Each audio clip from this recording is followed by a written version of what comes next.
some images leaked out on the web yesterday with a USB cable for the next iPhone, the iPhone 5, with a smaller dock connector in one end and a USB connector in the other. And I posted about that on Google Plus and asked if someone could tell if the USB connector supported USB 3.0 or only USB 2.0.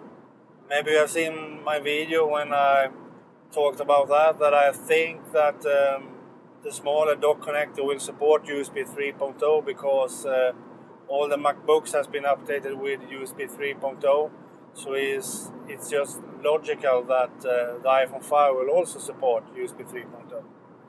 So hopefully the dock connector, the smaller dock connector on the iPhone supports USB 3.0. And I thought someone could see that on these images, but I have still not got an answer on that. The photos of this USB cable looks very true, so I think it's the real deal. Smaller dock connector in one end and the USB connector in the other. But I would like to know if it is USB 3.0. Really interesting. But that could also mean that it's not Thunderbolt compatible, the smaller dock connector. Because then we had seen a Thunderbolt connector in the other end too. So I don't think it will support Thunderbolt, or we will have two different cables.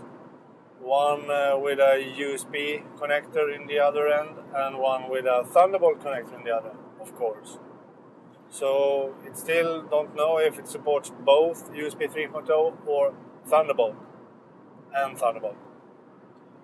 But if we only have one cable in the box and so on, then I don't think it will support Thunderbolt, only USB. But then I really like it to be USB 3.0. It must be USB 3.0 because then it will be a lot faster to transfer my video files to my Mac.